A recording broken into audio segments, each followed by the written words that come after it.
মোহাম্মদ ইউনূস, আপনাকে আমাদের অনুষ্ঠানে স্বাগত জানাই। আপনাকে আরো জানিয়ে রেখি, আমাদের সাথে আমাদের প্রযোজক আরাফাত এবং আমাদের যারা জার্মান কলাকুশলী আছেন তারা সবাই আপনাকে সালাম শুভেচ্ছা জানিয়েছেন। আমরা আপনাকে খুব ধন্যবাদ জানাই আমাদেরকে সময় দেওয়ার জন্য। আমিও সালাম জানাচ্ছি সবাইকে, অসংখ্য ধন্যবাদ সবাইকে, তোমার কলা কৌশলী এবং আরাফাত এবং তোমাকে এবং শ্রোতাদের সবাইকে সালাম দিচ্ছি। জনাব সোহেল তাজকে আমরা অনেক ধন্যবাদ এবং কৃতজ্ঞতা জানাতে চাই। তিনি তার এই ব্যস্ত সময়ের মধ্যে আমাদেরকে সময় দিয়েছেন। আপনাকে আন্তরিক ধন্যবাদ এবং কৃতজ্ঞতা আমাদের পক্ষ থেকে। আপনাকে অনেক ধন্যবাদ এবং আপনার দর্শক শ্রোতাদেরকেও আমার সালাম এবং শুভেচ্ছা।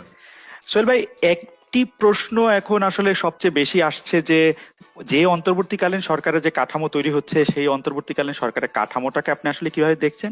দুই হচ্ছে, আমি চেয়েছিলাম একটি প্রফেশনাল পুলিশ ফোর্স আমরা গড়ে তুলবো, যারা নিরপেক্ষ হবে, জনগণের সেবক হবে, যাতে করে আমরা দুর্নীতি অনিয়মকে রুখে দিতে পারি। হ্যাঁ, তো আমার একটা